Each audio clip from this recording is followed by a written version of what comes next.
Bonsoir à tous et merci d'être là pour cette conférence sur l'importance de s'organiser en cuisine pour éviter le gaspillage alimentaire.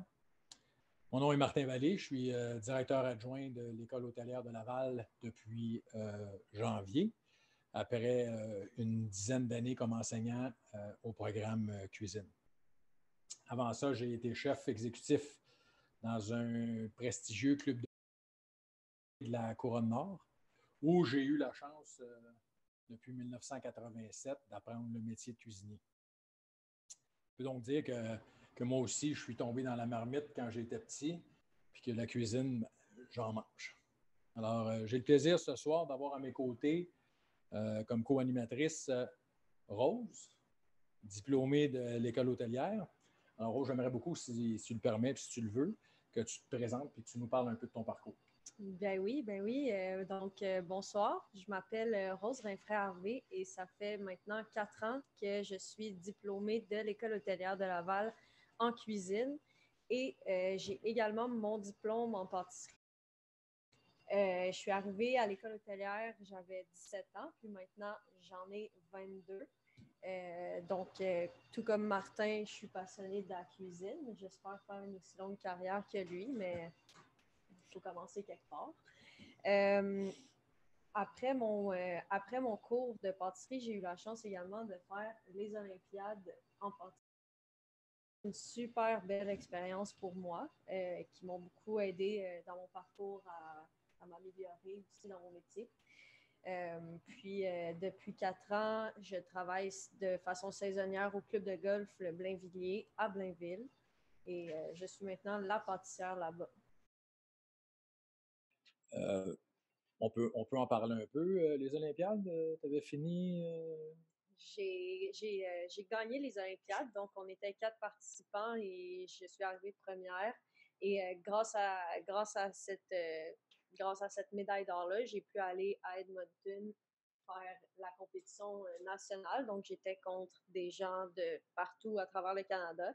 Puis ça aussi, ça a été une super belle expérience. Malheureusement, j'ai pas fait de podium, mais j'ai eu une très belle expérience. Ça m'a permis d'apprendre beaucoup de techniques qu'on n'a pas le temps malheureusement d'apprendre dans le cours de pâtisserie, mais qui sont super importantes quand même, qu'on apprend à travers le temps. Je suis vraiment chanceuse d'avoir fait ça. Alors, autrement dit, je fais un petit peu de millage là-dessus, là, la formation à l'école, mais ça t'a permis de voyager, puis d'apprendre de nouvelles choses, puis tranquillement de t'établir comme professionnel. Oui, exactement. Ça m'a donné des super belles opportunités. Dès qu'on sort de l'école, il y a tellement d'offres d'emploi que c'est presque impossible de ne pas se trouver un emploi autant en cuisine qu'en pâtisserie. Puis le métier de cuisinier et de pâtissier est, euh, comment dire, tu peux le pratiquer partout dans le monde. Là. C'est pas un couteau, c'est un couteau partout où tu vas. Moi, j'ai été engagée en fait à Banff comme pâtissière. J'ai malheureusement pas eu la chance d'y aller. Je compte le faire, mais quand même, j'ai quand même obtenu un emploi là-bas. Puis j'y habite pas. Ouais, Super. la formation, elle te pousse vraiment à plusieurs endroits. Good. Excellent. Ah, ben, merci beaucoup, Rose. Euh, la conférence de ce soir est on ne peut plus à propos parce que ce matin, dans la presse, on nous parlait du 11e rapport sur les prix alimentaires canadiens qui est produit par des chercheurs universitaires de 4 universités canadiennes. Et ce rapport-là annuel nous indique euh, ce que seront les prix pour les denrées alimentaires pour l'année qui vient. Puis là, ce qu'il apparaît, c'est qu'en 2021, le panier d'épicerie d'une famille composée de 4 personnes, 2 adultes et 2 enfants, va vraisemblablement grimper d'à peu près 695 là, parce que les viandes, les légumes frais, les produits de boulangerie sont des produits qui vont augmenter, là, dont les prix vont être à la hausse. Alors, comme les denrées coûtent plus cher, comme ça coûte plus cher pour s'alimenter, mais je pense qu'il est extrêmement important d'éviter, voire même d'annuler, si possible, le gaspillage. Alors, dans un premier temps, on va faire une petite définition. C'est quoi le gaspillage Puis après ça, Rose, si tu veux bien, ben, tu nous feras part de statistiques. Quelques statistiques, OK. oui. Alors, le gaspillage alimentaire, ça touche toutes les catégories d'aliments. Ça se définit généralement comme toute la nourriture qui est perdue ou jetée tout au long du processus alimentaire, que ce soit au champ, au moment de la culture, que ce soit pendant le transport, pendant la transformation, à l'épicerie, dans les restaurants et hôtels ou chez les particuliers.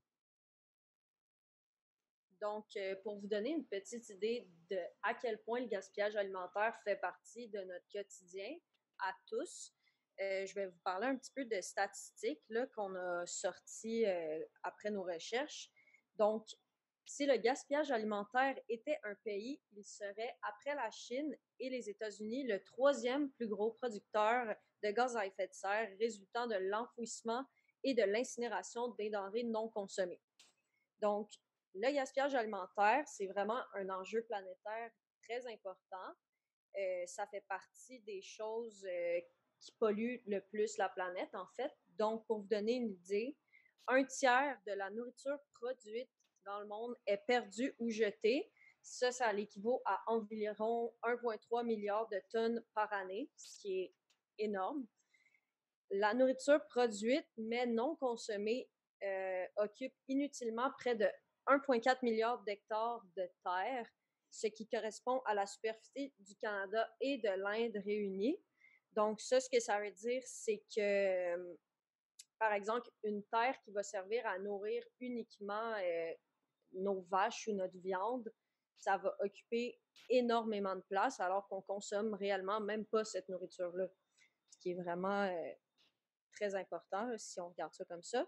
Puis, la production de toute cette nourriture perdue ou jetée requiert environ un quart de l'eau toute utilisée en agriculture chaque année.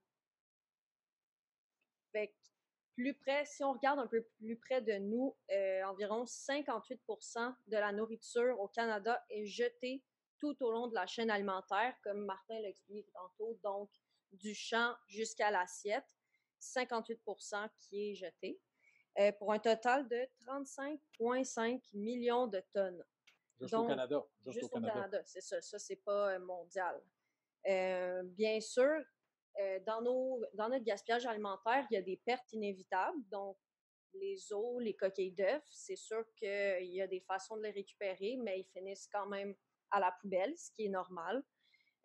Par contre, on estime quand même qu'il y a 11,2 millions de tonnes de quantité de résidus qui sont évitables, en fait. Donc, des aliments qui auraient dû ou pu être mangés ou donnés. Donc, ça pourrait être donné à des banques alimentaires, par exemple. Surtout, Ouais, c'est ça, surtout en cette période. Là. surtout en temps de Pandémie.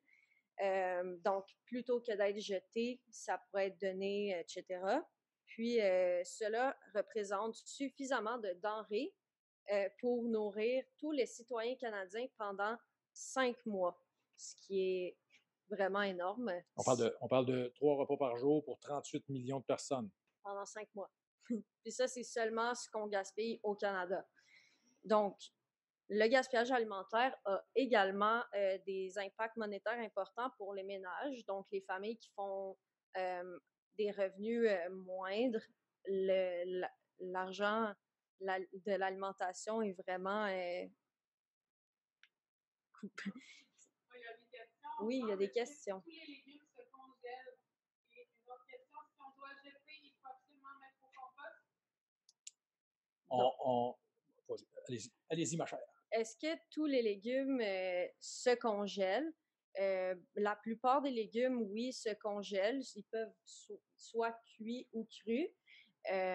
Mais il y en a, les légumes, ils se congèlent surtout bien quand ils sont transformés, par exemple en potage ou peu importe qu'est-ce que vous voulez faire avec vos légumes. C'est sûr que si on veut faire une assiette de crudité, par exemple, de légumes frais, on ne prendra pas du légume congelé. Alors, ça dépend toujours de ce qu'on veut faire avec le légume après sa congélation. Maintenant ce qui n'est pas congelé, oui, il devrait aller au bac à compost. Là, si on est pour s'en débarrasser, effectivement, ça devrait finir au bac à compost. Ceci dit, un petit peu plus tard dans l'heure qui suit, là, on va faire quelques petites démonstrations de ce qui peut être fait avec des légumes qui ont, au premier coup d'œil, pas d'intérêt. Alors, mais si on est capable d'éviter le compost, même le compost, on est capable de l'éviter ultimement, là, puis de consommer de la tige à la fleur tous les légumes ou de la queue au museau tous les animaux, bien, ça va bien. All right? C'est ça qu'on veut. Donc, Absolument. Pour finir, c'est les statistiques. ouais. Donc, moi, je parlais de la façon que ça nous impacte monétairement. Donc, il y a une étude qui a été réalisée par le Conseil national zéro déchet. Puis ça a permis d'évaluer que seulement au Canada, approximativement 2,2 millions de tonnes d'aliments sont gaspillés annuellement par les familles, ce qui équivaut à une perte de 17 milliards de dollars. Donc, une petite perte qui peut avoir l'air de rien du tout, au final, quand tu comptes ça à travers l'année, ça fait des pertes quand même assez énormes pour les poches des familles. Fait que, excuse-moi.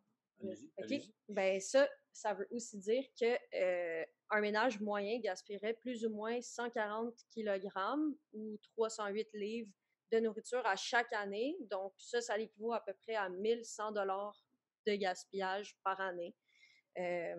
Puis, on Et, continue. et avec les derniers chiffres qu'on vient de voir dans le rapport, ce montant-là, nécessairement, l'année prochaine, va augmenter. Ouais, c'est ça. Parce que ça coûte plus cher à acheter les denrées dès le départ. Exactement. Alors, ben, ce qu'on souhaite, nous, ce soir, c'est un peu vous donner des pistes là, pour vous aider autant que faire se peut à éviter ça, ce gaspillage-là. Comment on va y arriver? Bien, la réponse est somme toute assez simple là, pour éviter le gaspillage alimentaire. C'est qu'il faut gérer efficacement ses provisions de l'achat à la conservation. Exact. Si on arrive à faire ça, on va limiter dans une grande proportion le gaspillage.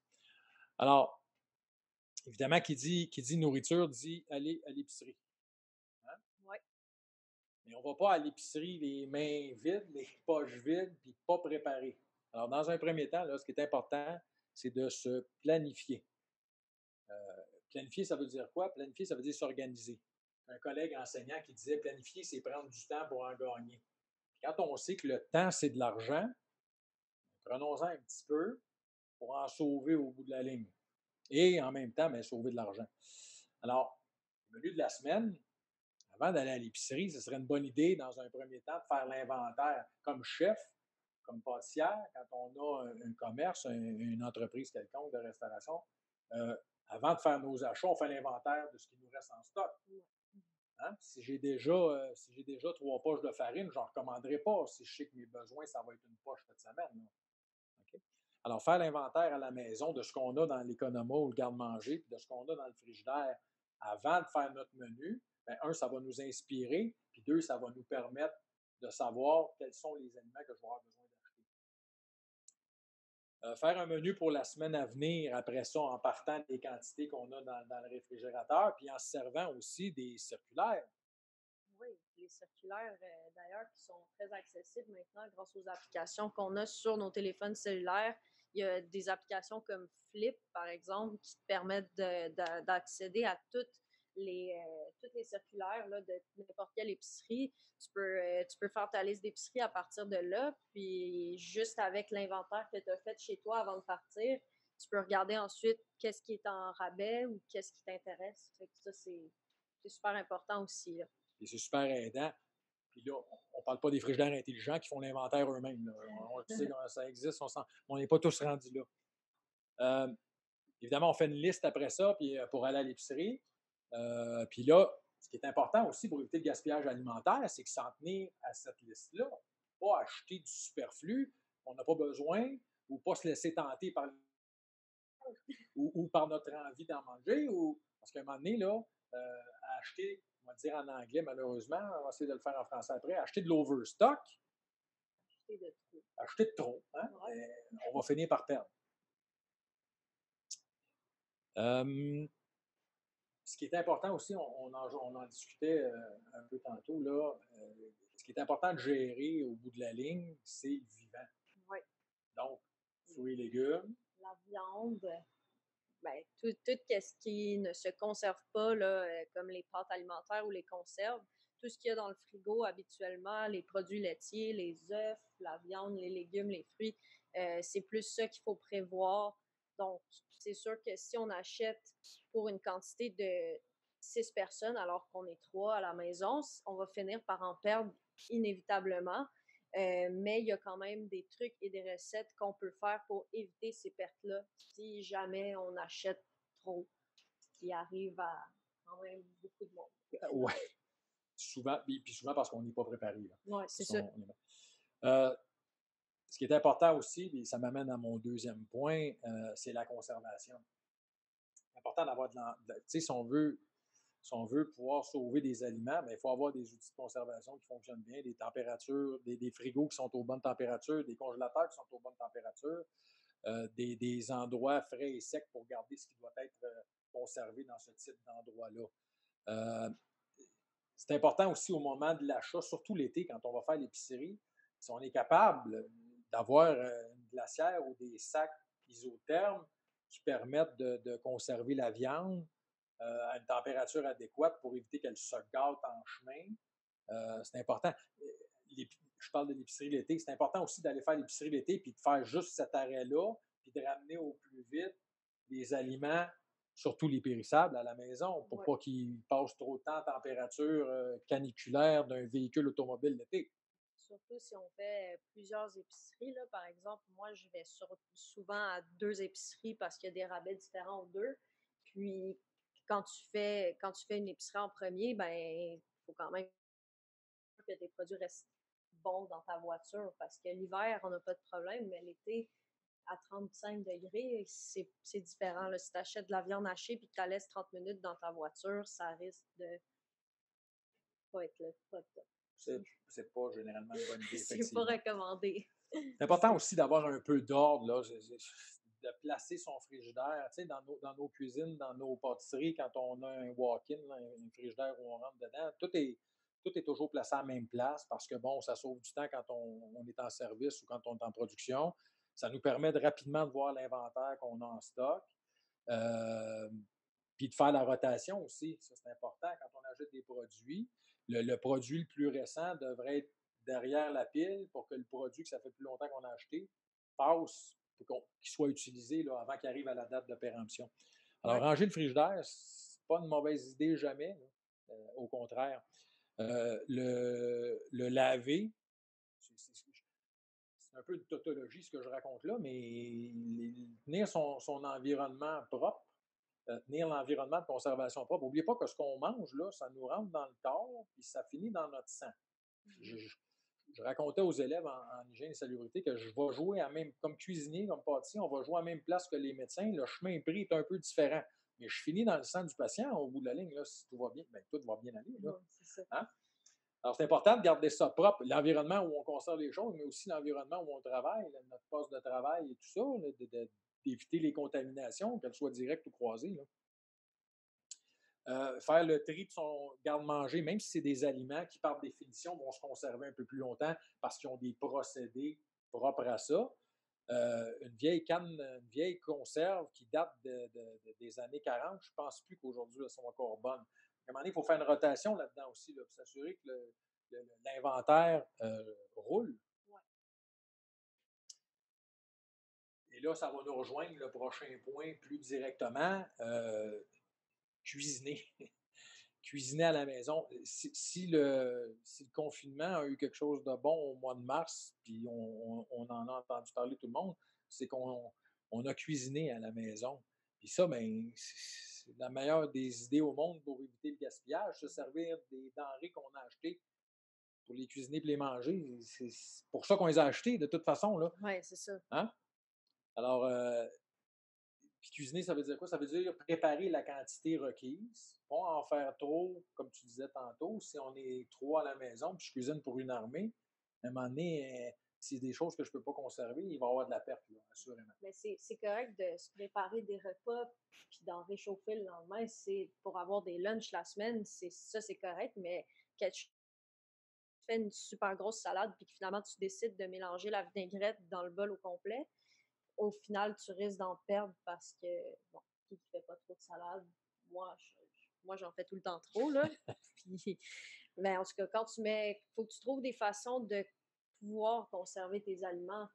Donc, on parle pas ici de faire plus de pâté chinois, là, on parle de justement de la salade ou de choses qui peuvent pas se réutiliser le lendemain. Fait que ça, c'est super important de prévoir, de regarder comme à quel point ta famille mange ou pas, connaître les besoins. Puis portionner ça C'est ça, en quantité suffisante, exact. sans exagération. Euh, Tantôt, on a parlé de planifier et d'aller faire l'épicerie. Une bonne chose qui est à penser aussi à ce niveau-là, puis ça revient aussi en cuisinant, euh, déjà à l'avance, prévoir ce qui sera fait avec les restants. Ouais. Par exemple, un poulet cuit, un poulet rôti au four, bon, ben, ce poulet-là, on a mangé certaines parties, il me reste du poulet cuit, mais évidemment, quand j'aurai fini de souper ou de dîner, là, je vais désosser le poulet, je vais conserver la chair cuite au frigo, faire autre chose avec, un réfri au poulet, un appareil à vol au vent, des sandwichs, name it. Et plus-value, je vais me servir des os qui restent pour me faire un fond de volaille qui, lui, va me servir après ça mais pour faire des potages. La base de sauce, tu peux faire vraiment plein de choses en récupérant. D'ailleurs, pour faire un fond de volaille, ça prend pas seulement les os de ton poulet. Tu peux aussi récupérer tes pertes de céleri. Quand tu épluches une carotte, tu peux garder tout ce que tu penses qui est jetable au final. Si tu le récupères, tu peux faire un fond qui a beaucoup plus de goût après. Donc, c'est important de penser à ça aussi. Puis en même temps, on nourrit moins le bac à compost, puis on nourrit moins la boîte à déchets. Là, De toute façon, au final, ils vont retourner au compost, mais ils vont moins avoir servi à la place d'être jetés directement. absolument. On va vraiment avoir été chercher tout ce que le produit avait à nous donner. Alors, pour faire du millage là-dessus, on a un petit bac avec des légumes et quelques fruits, quelques herbes qui sont un peu fatigués, on va le dire comme ça. Ouais. Alors, on va en jaser un peu, puis on va voir ce qu'on peut faire avec, puis on va vous le montrer, puis ça peut peut-être vous donner des idées, puis vous inspirer, puis toujours dans l'idée là, de limiter au maximum le gaspillage alimentaire. Alors, Rose, qu'as-tu sur ton plan de travail? Donc, j'ai des fruits, des légumes. Donc, j'ai du céleri, du poireau, des carottes, des limes, une tomate. Derrière moi ici, j'ai des poivrons qui sont un peu fatigués, hein, un peu mous, mais toujours bons à consommer. Donc, tous ces aliments-là, il y a des gens qui les jetteraient. Cette carotte-là, elle a l'air est un peu molle, elle a l'air est un peu brunâtre, mais ça, tout simplement, parer ces légumes-là. Donc, tu peux tout simplement peler ta carotte, puis le brun va s'en aller. Donc, toute ta carotte est quand même bonne, même si elle a l'air molle ou brunâtre. Il n'y a pas de problème à être utilisée. Comme je disais tout à l'heure, tout ce qui va être pleur comme ça, on va pouvoir les réutiliser pour faire d'autres préparations, donc des fonds, par exemple. Fond de légumes, fond de volaille, fond de bœuf, fond de brun, de bœuf, de veau, etc. Donc, vraiment, tout ce qui est, qu'est-ce qu'on pense qu'on jetterait de la carotte, là, au final, ta carotte qui avait l'air molle et brune, est très, très bonne à manger. Tu peux faire des petits légumes avec ça ou du Crudité, crudité, c'est ça. C'est ça. Donc, tout ça, on jetterait au compost ou à la poubelle normalement, ça se garde. Là, si on a de la place dans le frigo pour mettre un sac de plastique tout simplement, là, tout est encore bon. Fait que, on a notre belle carotte. Un ziploc pour ne pas le nommer. Alors, donc, on peut mettre tous ces légumes-là, plure de carottes, céleri. Céleri qui a l'air un peu magané, là, ça arrive que notre céleri peut se défaire en morceaux comme ça, mais on a tout simplement à laver, enlever la terre dessus, puis couper ce qu'on pense qui a l'air moins beau, puis même à ça, ça, je l'utiliserais dans un fond. Fait qu'il n'y a rien qui est vraiment acheté du céleri au final, là.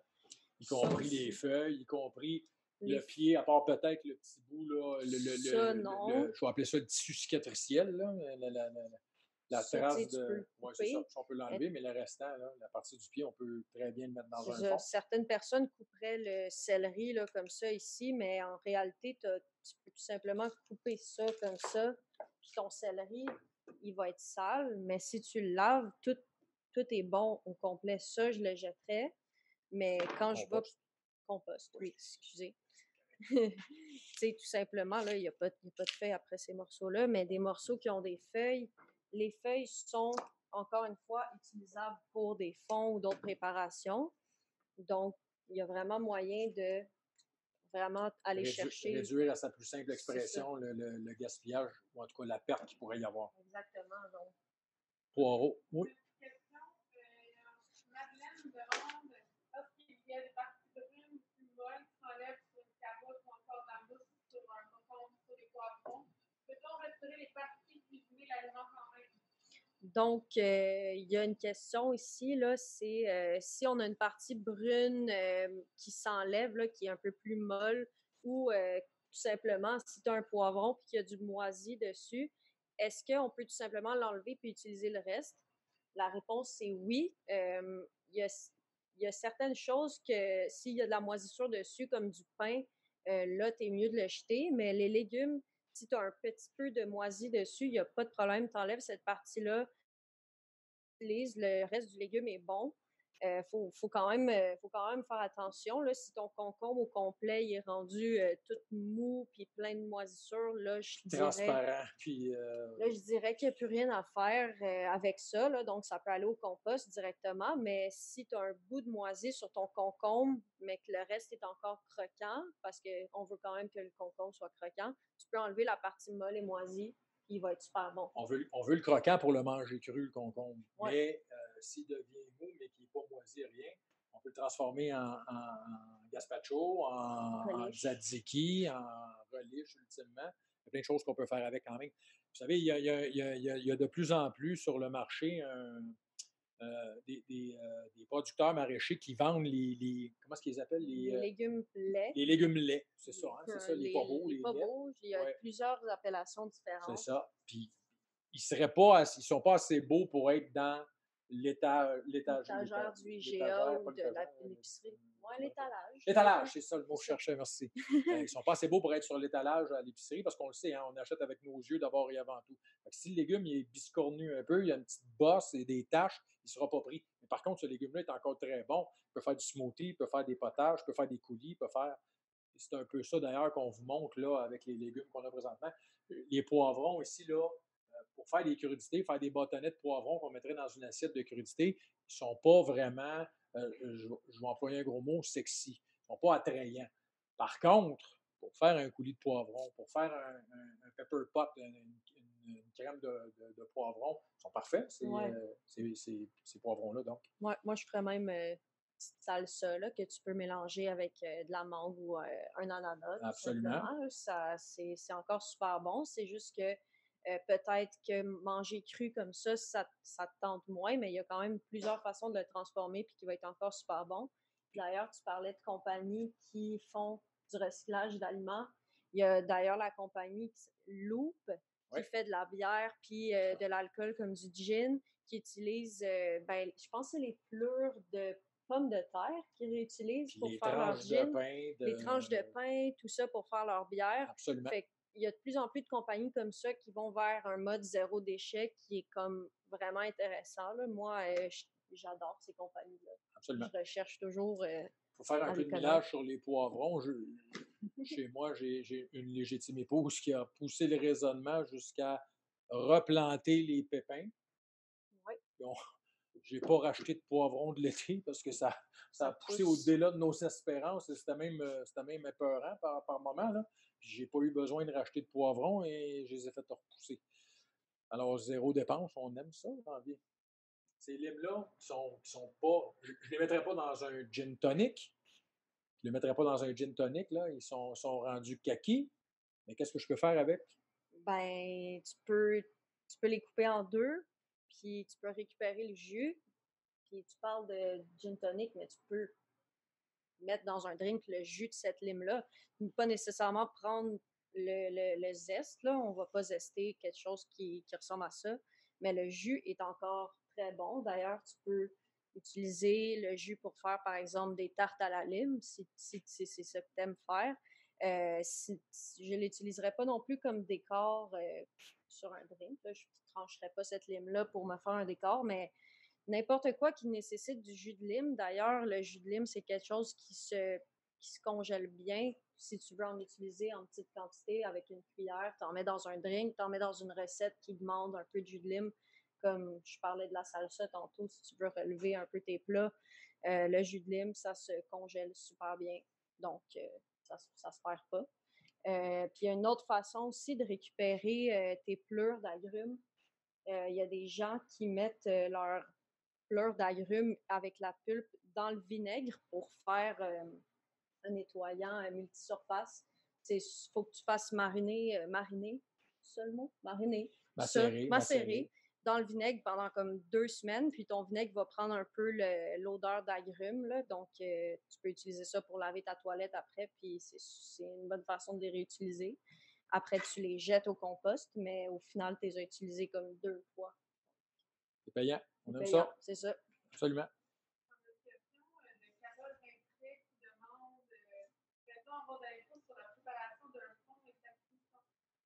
Absolument. Donc, la question ici étant, est-ce qu'on peut avoir des informations sur la préparation d'un fond et la cuisson? Oui. Un fond est composé de différents types d'éléments. On va faire un petit refresh formation cuisine. Oui. les fonds étant une des premières choses qu'on apprend dans le cours de cuisine parce que c'est une super bonne base pour tes sauces, tes soupes et... comme on disait tantôt. C'est ça. Alors, qu'est-ce qu'il y a dans un fond? Dans un fond, donc, c'est composé premièrement des os. Un fond blanc, on va parler d'eau de volaille, là, surtout des os de poulet. Puis il y a des fonds bruns, donc tu peux prendre les os de veau ou de bœuf. Absolument. Puis ensuite de ça, c'est super important d'avoir des aromates là, qui vont venir relever le goût. Donc, il va avoir la base, là, dans le fond, c'est poireaux, carottes, les carottes seulement dans le fond brun. Céleri et oignon. Donc, dans un fond blanc, tu ne vas pas mettre de carottes pour ne pas venir colorer trop, mais dans un fond brun, tu vas en mettre. C'est important de faire rôtir tes os pour un fond brun. Pour le fond blanc, tu peux tout simplement, comme Martin le disait tantôt, prendre tes restants d'eau de poulet que tu as fait rôtir la veille ou le jour même. Tu mets ça, tu couvres ça d'eau avec tes légumes aromatiques, puis tu peux rajouter aussi feuilles de laurier, un peu de poivre en grains, de l'ail, si on veut, du persil, c'est ça. Ce qu'on appelle un bouquet garni. Oui. Et tu fais réduire ça jusqu'à le goût désiré. Là. Je veux dire, si tu mets trop d'eau, il va falloir que tu le fasses réduire plus longtemps. Mais au final, faut que tu y ailles un peu avec le goût du fond. Ce qui est important dans les fonds, c'est de ça se cuisine lentement. On ne peut pas rusher un fond, on veut pas presser le processus, accélérer le processus. Alors, puis l'autre chose, pour vraiment avoir des fonds clairs, c'est de partir avec de l'eau froide. C'est vraiment important. Alors, que ce soit un fond brun ou un fond blanc, quand on ajoute nos éléments de mouillement, qui est de l'eau, c'est de le faire avec de l'eau qui est très froide le plus possible, ce qui va faire qu'on va avoir un fond qui sera vraiment clair. On a répondu à la question. Je pense que oui. Je pense qu'on a bien répondu à la question. Ça, là, sur le rond, un rond à la maison à minimum, là, vous l'amenez à ébullition. Là. Puis après ça, vous mettez ça à minimum, puis vous laissez cuire ça 3-4 heures, dépendant de la quantité que vous avez, évidemment. Là. Il n'y a pas de problème. Puis plus vous le laissez cuire lentement, puis plus vous le laissez cuire de temps, plus il va être savoureux au lait. Puis là, vos os, ils vont avoir donné toute leur saveur, là, absolument. Oui. Donc, tu aurais utilisé avec le fond des pleurs, des parures de légumes, puis tu n'as pas jeté directement tes os. Puis, tu t'es créé un fond qui est nettement meilleur pour la santé qu'à peu près tous les fonds commerciaux, les bases de soupe qu'on achète dans l'épicerie, qu'elles soient liquides ou en poudre. Et pour faire du ménage là-dessus, les restants de poulet cuit qui qu'on a conservé du premier repas, bien, avec ce fond-là, tu fais une sauce suprême, tu fais un poulet à la king, tu refais des vols au vent, on vient d'ajouter. Alors, le même repas, avec la même protéine de base, je viens de faire 2 repas différents pour nourrir toute la famille. Et je viens de sauver des sous, c'est clair. Oui, exactement. Donc, Excellent. Le poireau, on peut peut-être faire une démo, là, comment on arrange le poireau. Généralement, on va se servir dans les recettes, ils vont nous dire de nous servir du blanc, principalement. Par contre, comme on disait tantôt, peut-être que tu peux le couper. Oui, c'est ça. La partie verte, les feuilles vertes, là, comme les plures de carottes tantôt, comme les feuilles, le bout des tiges de céleri, le pied. Ça, je ne le réutiliserai pas. Là. Non, absolument. La barbe, j'appelle ça la barbe, là, je me souviens comment ça s'appelait. On ne s'en servira pas. Par contre, bon, les feuilles, le vert, tout ça peut servir, puis ça va aller dans le fond. Là. Pas besoin d'aller dans la boîte à compost tout de suite. Par contre, c'est sûr là, que quand vous allez avoir fait votre fond, tout ce que vous allez avoir mis dedans et qui va avoir cuit tranquillement, c'est sûr que ça, il n'y a plus rien à faire avec ça après. Là. Il n'y a plus de saveur là-dedans, il n'y a plus de goût. Tout est ultra cuit. Tout a donné ce que ça va donner. Là, ce qu'il faut conserver, c'est vraiment ce liquide-là qui, lui, est précieux, qui, lui, est goûteux, qui, lui, est savoureux. Ouais. Après ça, le reste, là, vous l'envoyez au compost. Mais ultimement, en l'envoyant au compost, ça va encore servir. Ben, moi, j'ai 2 manières de préparer le poireau. Là. Comme on peut voir, le poireau, c'est un légume qui a vraiment beaucoup de terre au milieu ici, là, surtout dans le vert. Donc, soit tu le nettoies du mieux que tu le peux avant de le couper, ou moi, j'aime ça le couper en petits morceaux, puis ensuite de ça, avec beaucoup d'eau claire, là, je viens laver mes morceaux de poireau, puis comme moi, j'ai l'impression que ça lave mieux. Puis tu le coupes, tu le mets dans un contenant, par exemple, un couteau ou un petit bac comme ça. À l'eau froide, c'est ça. Tu lui fais une brassée de lavage. C'est ça, je viens vraiment laver comme il faut mon poireau parce que c'est un légume très, très sale. Donc, on peut couper le vert. Là, j'ai été généreuse. Là, il y a même tu peux le couper moins que ça. Donc, tout ça, là, le vert, il va pouvoir te plus tard. Qu'est-ce que vous avez appris à faire à l'école avec le verre de poireau? On en a parlé tantôt, ça rentre dans la composition des fonds. Le bouquet garni, donc tu viens prendre, tu viens prendre ta feuille de poireau ici, puis dans ta feuille de poireau, tu vas venir mettre tes aromates, donc ton poivre, ton ail, ta feuille de laurier, puis tu vas comme venir honnêtement, le ficeler, c'est ça, avec une corde, tu viens le refermer, puis ça te fait comme une petite pochette qui va garder. Tu veux pas nécessairement qu'il y ait plein de grains de poivre qui se promènent partout dans. Tu vas quand même venir aromatiser ton fond comme du monde. Donc, ça, c'est une autre utilisation du poireau. Donc, le poireau, qui est d'ailleurs un de mes légumes préférés. C'est bon, poireau. J'adore le poireau. Absolument. Donc, moi, si je vais faire une soupe, tu vas pas venir faire une coupe toute parfaite.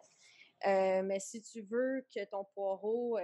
À moins de faire un potage taillé. C'est ça, un potage taillé, exactement. Qui, comme son nom l'indique, on va donner une forme particulière aux légumes. Mais quand on va faire un potage lié, une crème ou un potage puré, alors là, la coupe importe peu parce qu'on va passer le pied mélangeur dans le potage de toute façon. Mais tout comme l'oignon, le poireau a vraiment beaucoup de couches.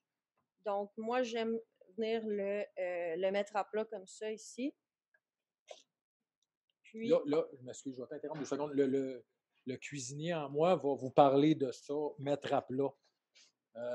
Au niveau santé-sécurité, là, ça fait 30 ans que je fais de la cuisine, j'ai encore tous mes doigts parce que j'ai essayé le plus possible de travailler de manière sécuritaire. Alors, quand vous avez des légumes ronds, je vous en prie, des légumes ronds, des fruits ronds, quelque chose qui est rond et qui aurait tendance à se promener, coupez-le en 2 ou coupez une partie pour pouvoir travailler sur le plat. Ça va éviter que le légume roule ou que le fruit roule et que vous vous blessiez. Ouais. Si t'es pas confortable, c'est mieux d'y aller plus lentement que pas. Donc, pas nécessaire d'aller super rapidement comme un cuisinier, là. Justement, c'est pas tout le monde qui fait ça tous les jours. Donc, prenez votre temps, allez-y à plat, comme je vous ai dit, puis coupez votre légume comme vous l'avez besoin. Fait que là, quand tu l'as tout coupé comme ça, tu le Là, mettrais dans un c'est contenant. ça. Là, je le mettrais dans un contenant. J'irais vraiment avec de l'eau, là, laver intensément le poireau parce qu'il y a vraiment beaucoup de terre. Encore une fois, je ne vais pas le dire assez, mais C'est désagréable, c'est on va se le dire. désagréable. Là. Croquer dans de la terre, là, tu as comme un petit croquant qui. Non, c'est vraiment pas souhaitable. Donc, c'est ça. Là, ça m'amène. Vas-y, continue, parce non, que non. ça me fait faire du millage d'autres choses. Non, on part sur d'autres sujets. Là. Ben, on est trop dans la même C'est ça. optique. Si je tasse le bac ici, puis je prends ici, là, je regarde dans mon bac, ici, j'ai des fines herbes. Là. Ici, j'ai du romarin qui vraisemblablement est fatigué un peu. J'ai vous voyez, là, il est supposé être vert, puis là, il est brun. Alors, je peux faire quelque chose avec ça. J'ai un restant d'origan ici aussi, oregano, comme ils disent en italien, qui est aussi un peu fatigué. J'ai de la ciboulette qui a connu des meilleurs jours. Alors, je fais quoi avec ça? Jette ça? Je mets ça aux poubelles ou... Non, il y a des récupérés, là. Donc, la ciboulette qui est dans la même famille, en tout cas pour moi, c'est un goût d'oignon, comme le poireau. Comme ouais, comme non, le sûrement. En fait, tu peux le mettre dans une crème de poireau. Tu peux le mettre dans un potage. Ça va être super bon. Mais tu peux aussi, je veux dire, il est fatigué, mais tu peux quand même venir tu peux quand même venir l'utiliser puis le mettre, par exemple, le mélanger avec un peu de crème sûre, puis ça va te faire comme un petit dip. Il a l'air fatigué, mais il est encore. Une trempette. Pardon. Il a l'air fatigué, mais il est encore super bon au goût. Il est juste un peu mou puis défraîchi. Mais oui, c'est encore utilisable. Tu n'as pas acheté ça. On pourrait se faire une huile aussi. On essaie de construire une huile de ciboulette avec une huile d'olive. On met la ciboulette dedans, on passe le pied mélangeur. On va se faire une belle huile de ciboulette. Oui. Pour ce qui est des fines herbes là, qui sont un peu plus fatiguées, la pâtissière en moi, moi j'aime beaucoup le romarin dans les desserts. Donc, je viendrais faire tout simplement une infusion dans de la crème. Fait que la crème 35%, là, tu la fais chauffer avec du romarin. La crème va tout venir prendre le goût du romarin, même s'il n'est pas beau. Le romarin, il sent encore super bon.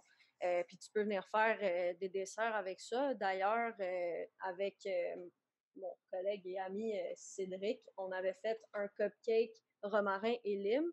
Puis le romarin, ça va super bien aussi avec l'orange, donc avec tout ce qui est agrumes.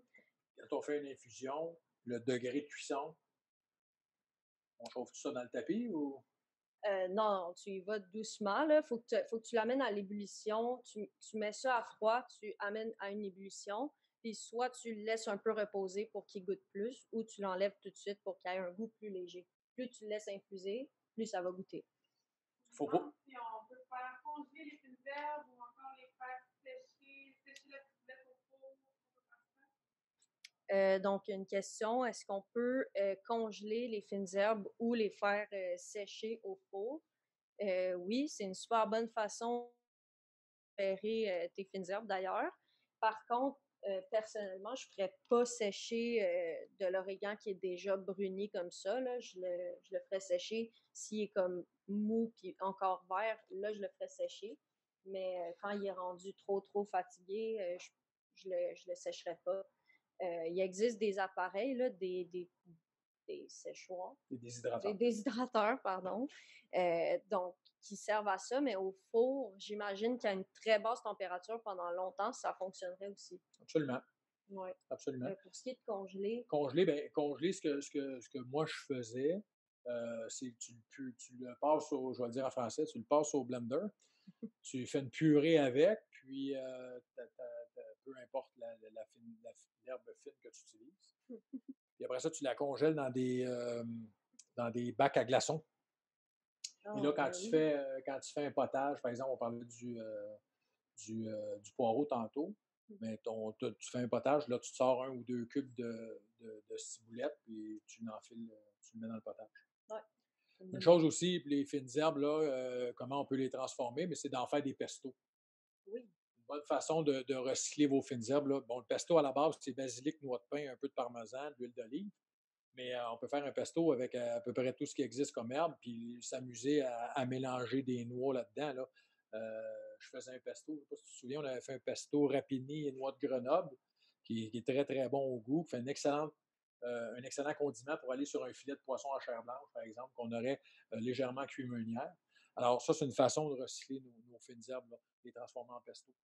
Ouais, j'ai d'ailleurs vu, il n'y a pas très longtemps de ça, des gens qui faisaient du pesto de feuilles de carottes. Donc, personnellement, je ne l'ai pas essayé, mais ça a l'air que ça fonctionne. Absolument, j'ai même déjà fait potage de feuilles de fleurs de persil. On peut faire des flancs aussi avec les fines herbes. Un appareil à flanc, évidemment, là, ça comprend des œufs, un peu de crème, on met les fines herbes là-dedans, puis on arrive à cuire sans flanc au bain-marie. Là.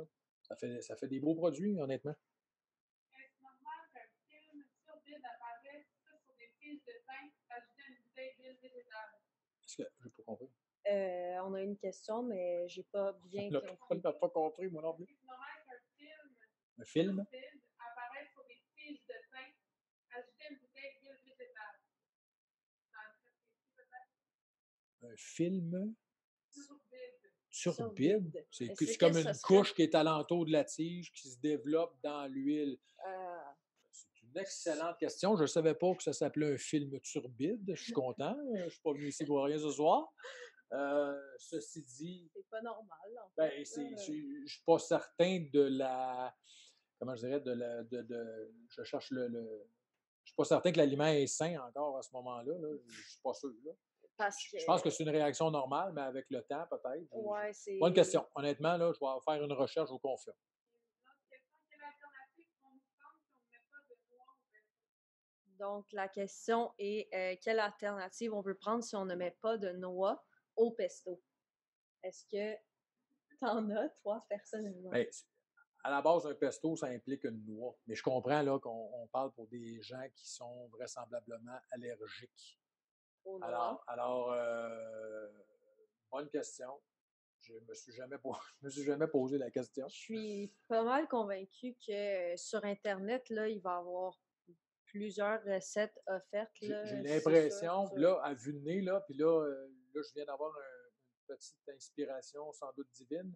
Je me demande si les légumineuses feront pas la job. Ouais, j'ai pensé à des pois Parce chiches, que, justement. ben, Moi. c'est ça prend quelque chose pour agir comme liant. Puis on se comprend que dans le pesto, le liant, c'est pas la fine herbe. Là. J'ai fait une liaison, il ne devrait pas en avoir. Enfin, c'est la noix qui joue ce rôle-là. Alors, la légumineuse, d'après moi, le pois chiche en purée avec.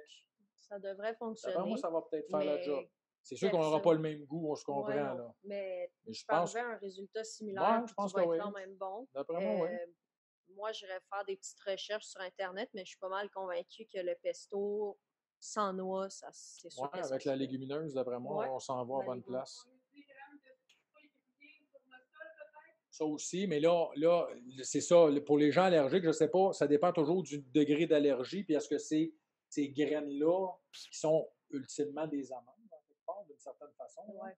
Est-ce que ça peut être allergène? Je ne peux pas vous dire, là, je ne suis pas Ouais, non plus. comment ça s'appelle ça?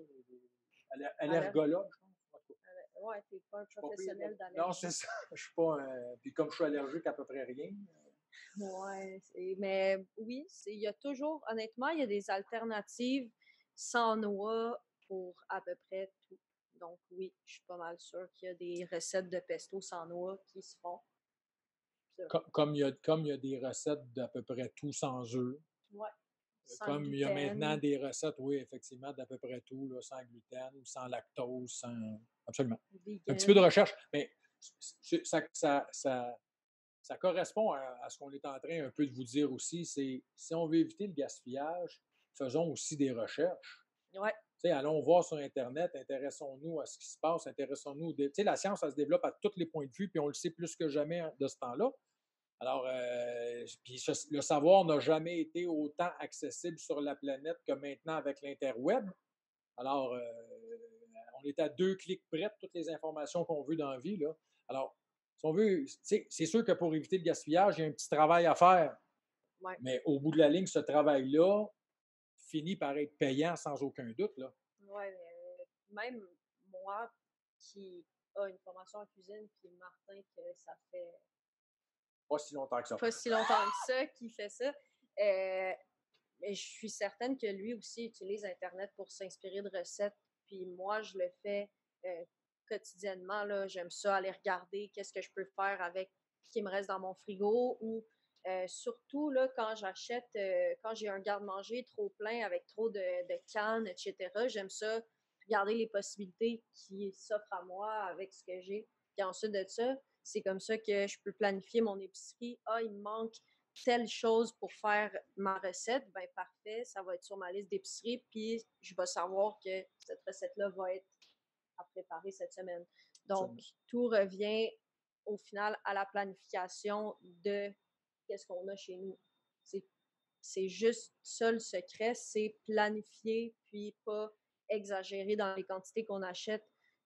J'aime mieux aller une fois par semaine à l'épicerie, me racheter un peu de fruits et légumes que de justement perdre beaucoup d'aliments. Là, Parce que quand je suis allé, je pensais en avoir acheté pour 2 semaines, puis finalement, je n'ai pas passé. Puis finalement, pour X, Y, Z raison, un soir, je n'ai pas soupé à la maison. ouais. Fait que ce qui était prévu au menu ce soir-là, ben là, si je ne le mange pas demain, puis si je ne le mange pas après-demain, il va finir soit au compost, soit à la poubelle. Ouais.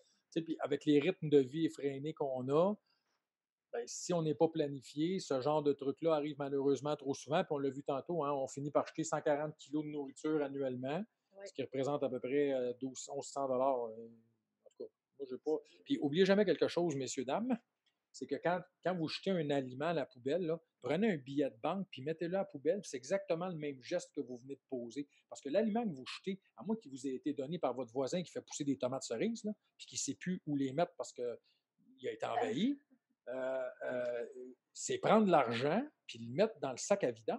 C'est exactement ça qu'on fait quand on jette un aliment. Là. C'est pas plus compliqué que ça. Là. Ouais. Puis je pense pas, en tout cas, à moins de s'appeler Bill Gates, je pense pas qu'on ait moyen de jeter des billets de banque à la poubelle.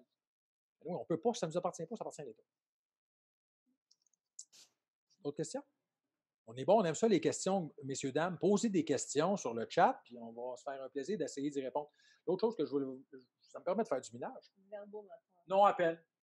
C'est qu'à moi, ce soir-là, c'est le fun d'échanger avec toi, Rose, parce que je n'avais pas pensé de faire une infusion de romarin pour faire un dessert.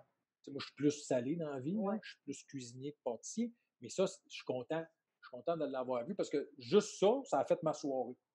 Comme ça, apprendre des Ben, choses. absolument. Puis l'autre chose que je veux vous dire, ce qu'il y a le fun en cuisine, puis c'est aussi vrai en pâtisserie, on s'en rend de plus en plus compte, c'est que oui, il y a des standards de base qui ont été établis, mais ce n'est pas des lois.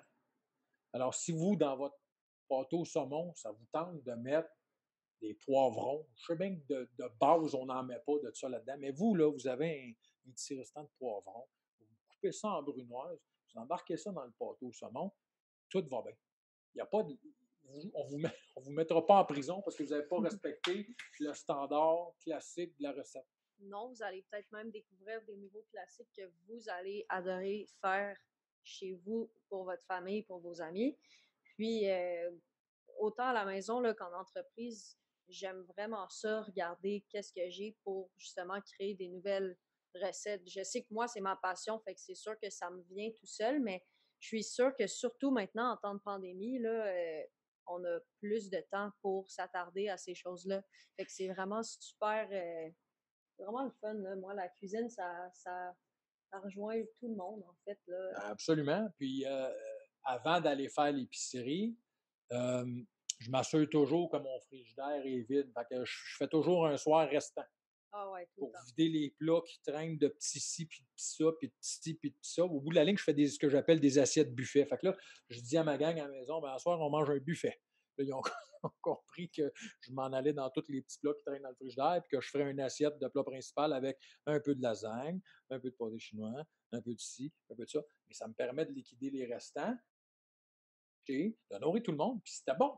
Au bout de la ligne. Ouais. Puis de temps en temps, un buffet, c'est pas méchant, là, puis c'est pas triste. Ah non, je m'en fais souvent. Moi, Absolument. souvent. Je passe ma journée à cuisiner.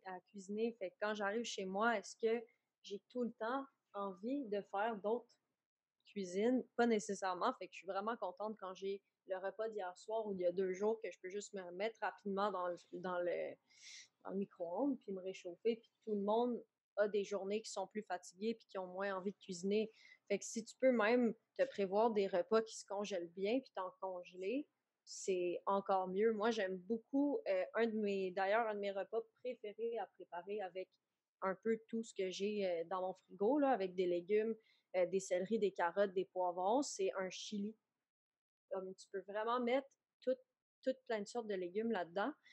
Ça se congèle vraiment bien, ça se dégèle super bien. Ton chili, tu peux le manger en bol, tu peux le manger dans un pain, tu peux le manger en type taco. Tu peux faire vraiment plein de choses, là, moi. Il y a plein de plats dans. C'est le fun, tu me permets de faire du ménage. Il y a plein de plats dans toutes les cuisines du monde qui sont ce qu'on appelle dans le métier, je vais dire un gros mot, là, des plats garbage. Le chili, c'en est un. Tu peux mettre n'importe quoi là-dedans. Les pâtes à la puttanesca, les pâtes italiennes, ça, c'est le fun pour passer ses restants de légumes. C'est un plat de pâtes avec un paquet de légumes dedans. Ouais. Embarque ça dans tes pâtes. Tu peux faire ça dans un risotto. Là, je veux pas que les gens se mettent à m'écrire et à me dire des bêtises parce que je dis des choses comme ça, mais la jambalaya louisianaise, c'est un plat de riz dans lequel tu mets de la saucisse, tu mets des légumes, tu as un restant de poulet, tu vas l'embarquer dedans, tu as un restant de. Ça ressemble un peu à une paella aussi, là, tu sais. C'est tous des genres de plats, tu fais des plats mélangés comme ça, puis tu as passé tes restants, puis tu as nourri tout le monde, puis c'était bon. Donc, la question, est-ce qu'on peut congeler le jus de citron? Tu peux congeler tous les jus d'agrumes, là. En fait, moi, le jus de citron, puis d'ailleurs, là, on voit ici que sur ma lime, qui est un peu maganée, il y a encore du verre, tu peux quand même venir la zester, puis congeler tes zestes. Moi, j'ai une recette que j'aime beaucoup faire en pâtisserie qui est des madeleines ou des petits cakes au citron. Donc, tu peux venir réutiliser tes zestes de citron que tu as congelés et ton jus de citron aussi qui était préalablement congelé. Puis d'ailleurs, le truc des petits blocs de glace, là, tu viens mettre ton jus de citron, de lime ou même d'orange dans tes petits cubes, puis tu peux ensuite les mettre dans des drinks qui vont être super bons. Il y a plein de recettes qui demandent du jus d'agrumes, puis qui sont utilisables. Absolument. Donc, tu sors ton petit cube là, congelé, puis tu le mets dans ta recette, puis ça va. Cela dit, jus de citron avant qu'il devienne plus bon, je Ouais, comprends qu'on. c'est assez long avant Ouais, que. c'est un produit qui est très, très acide, là. Alors, les produits qui sont soit très, très acides ou très, très basiques, un peu plus dans l'alcalinité, c'est des produits qui ont un pouvoir de conservation qui est plus grand qu'un produit moins acide, donc ou moins alcalin. Ouais. Donc, Ben oui, ça, ta lime, là, ici, qui a l'air maganée, tu vas la couper, tu vas récupérer ton jus, puis tu peux même le garder au frigo pendant encore longtemps. C'est pas parce que la pleure a l'air maganée que au final, la pulpe à l'intérieur va l'être aussi. Ben d'ailleurs, si tu permets, avant même de se servir de cette lime-là pour faire le jus, on pourrait juste la peler à vif puis lever les suprêmes. Les suprêmes, c'est les morceaux d'orange, donc d'un agrume ou d'une lime qui est pelée à. On récupère les suprêmes, donc qui est la chair, qui est encore très saine. Là. C'est la pleure qui est pas le fun à regarder présentement. Alors, ça, c'est pelé à vif, comme vous voyez. Là. La pleure est complètement enlevée. Et là, vous voyez les petits filaments entre chacun des quartiers de l'orange ou de la lime, dans le cas qui nous occupe. Et là, avec un couteau d'office, on va venir lever cette chair-là et ça va devenir ce qu'on appelle des suprêmes. Ils sont encore très bons, ces suprêmes-là. Alors, si vous avez une tarte à la lime puis vous voulez mettre des petits suprêmes en garniture dessus, ben vous les avez. Là, j'imagine qu'on peut pas bien voir à la caméra, mais sur un agrume, là, il y a des filaments qu'on vient vraiment voir qui viennent séparer tes tranches. Donc, tu peux venir les lever comme ça, comme Martin disait, puis ça te fait des super belles décorations qui sont encore très bonnes. Puis une fois que tous les suprêmes ont été levés sur l'agrume en question, tu prends le restant des filaments qui restent et tu viens presser le jus encore pour vraiment tout retirer ce que tu peux retirer du fruit. Là. Exactement. Là, je ne mangerai pas de lime comme ça, mais il y a des gens qui aiment bien les agrumes manger comme ça. Directement comme ça, oui, je sais. Ok. J'en connais aussi. Ça désinfecte. Oui, c'est ça. Ouais, donc, comme ça qu'on lève des suprêmes. Il y a pas, on n'a pas de La poubelle est à compost. côté. Il est à côté. Il est sur le. On va le mettre dedans. On nous pose des questions sur les champignons. Solutions pour conserver et des idées pour les utiliser au maximum. Donc, la question, c'est les champignons, comment les utiliser au maximum et ne pas les perdre. Là. Donc, au final, les champignons, c'est un légume que quand il est moisi, là, quand il y a plein de moisis dans le plat, c'est plus nécessairement, en tout cas. Mais c'est parce que là, tu as des champignons sur les champignons. Ouais. Fait qu'on aime moins ça dans ce temps-là. Par contre, bon, champignon de Paris, c'est un champignon blanc. Pour le consommer, on peut le consommer cru, on peut le consommer cuit, évidemment. On le connaît là, en quartier au MNC. Évidemment, pour les consommer crus, c'est toujours plus le fun quand ils sont pas tachés de brun. C'est toujours plus beau, puis c'est plus appétissant. Ceci dit, même s'ils sont un peu tachés de brun, ils sont encore bons. Tant qu'ils ne deviennent pas visqueux. Quand ils sont visqueux ou avec du moisi dessus, là, ils sont passés. Par contre, s'ils sont un peu tachés de brun, on peut les couper, les faire sauter. De toute façon, en les faisant sauter, ça va assainir par la température, puis ça ne paraîtra plus qu'ils étaient un peu picotés. On peut aussi les transformer, évidemment, en crème de champignons. On peut s'en servir pour parfumer des fonds. Parce que le champignon, c'est un aliment qui a, je ne sais pas si tu te rappelles, Rose, en qualité organoleptique. Le champignon, c'est un aliment qui a beaucoup d'umami dedans. Ouais. La saveur umami. On commence à le savoir un peu plus, à connaître un peu plus cette saveur-là, là, parce qu'on s'est rendu compte avec la science qui se développe qu'il n'y a pas juste 4 saveurs dans la vie. Là. Non, On est c'est probablement rendu à 6 sûrs, là. Salé, sucré, acide, amer, piquant, puis umami. Le Ouais. piquant est en devenir là, une 6e saveur reconnue, surtout dans la cuisine asiatique. Et l'umami aussi, ça nous vient des Japonais. Asiatiques, ouais. Puis c'est le goût un peu viandeux, c'est le goût un peu. C'est tout en même temps, en fait. Ouais, c'est ça. C'est ça.